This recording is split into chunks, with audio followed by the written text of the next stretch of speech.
On essaie d'être relativement attractif dans nos offres, une rémunération qui soit systématiquement au-dessus de la convention collective, de leur proposer un cadre de travail agréable, leur fournir des équipements personnels, les fameux EPI de qualité, un endroit où ils peuvent se restaurer, et ils ont un temps de convivialité ensemble au moment du déjeuner. On a mis en place un petit système de primes. Quelqu'un qui fait toute la saison, à la fin de la saison, année bonne ou pas bonne, il a un supplément.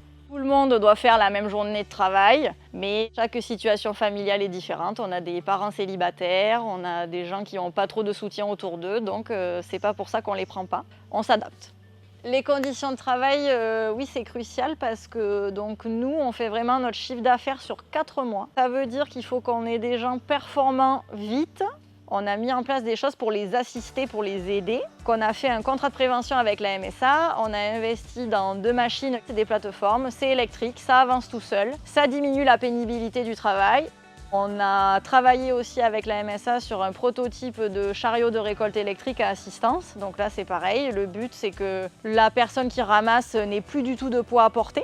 Et c'est aussi attractif quand on fait des recrutements. S'il y a une bonne ambiance au travail et qu'on s'entend bien avec ses collègues, on est plutôt content de venir travailler. On fait pas mal d'animations tout au long de la saison. On fait les œufs de Pâques, la galette des rois. On essaie d'améliorer au mieux le confort dans le travail. On en a profité pour investir dans une vraie salle de pause. Ça, on avait fait un groupe de travail. Ma salle de pause idéale, c'est quoi ? On marche beaucoup et c'est vrai que des fois, arriver à la fin de la journée, surtout sur certains travaux, avoir le chariot nous permet même d'aller plus vite, d'avoir un meilleur rendement ou une meilleure qualité de travail au final, parce qu'on est moins épuisé, moins fatigué et on a moins de douleur aussi. Ça nous évite, au bout de 2-3 jours, d'être complètement bloqué. Et non, niveau confort du travail, il n'y a rien à dire. C'est un vrai plus. On a une salle de pause, on a de la chance, car que ce soit pour l'été ou pour l'hiver, comme vous avez pu le voir, on a une salle fermée, une salle ouverte, une partie cuisine. Du coup, ça nous permet de pouvoir vraiment souffler, avoir une réelle pause et repartir dans de bonnes conditions pour travailler le reste de la journée. Moi, je veux travailler en bonne ambiance, c'est-à-dire que quand on arrive au bout des sillons, on fait une pause. C'est pas rare qu'à 9h30, 10h, ils me voient arriver avec les croissants et les chocos. Et j'essaye de créer ce qu'on appelle un groupe, un effet de groupe. En fait, on travaille ensemble, on se repose ensemble. Et on laisse personne derrière. Les équipements, ça me paraît être la base. On paye les vêtements de pluie, on a une cuisine, ils ont tout l'équipement, etc.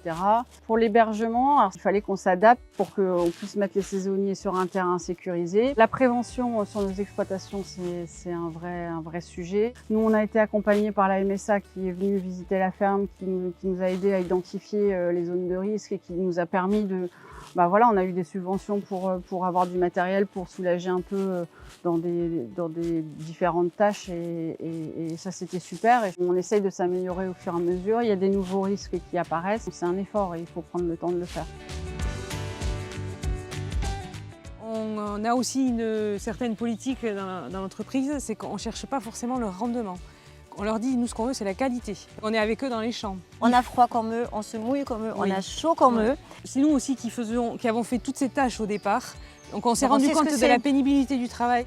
Et justement, pour aider les récolteurs, on a investi, mais depuis le départ, dans des spins. On a fait des assistants de récolte. Là, la MSA nous a aidés en fait, à investir et à changer tout notre parc de batteries.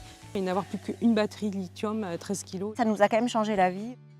On fournit l'hébergement. Sur l'exploitation dans des mobil-homes.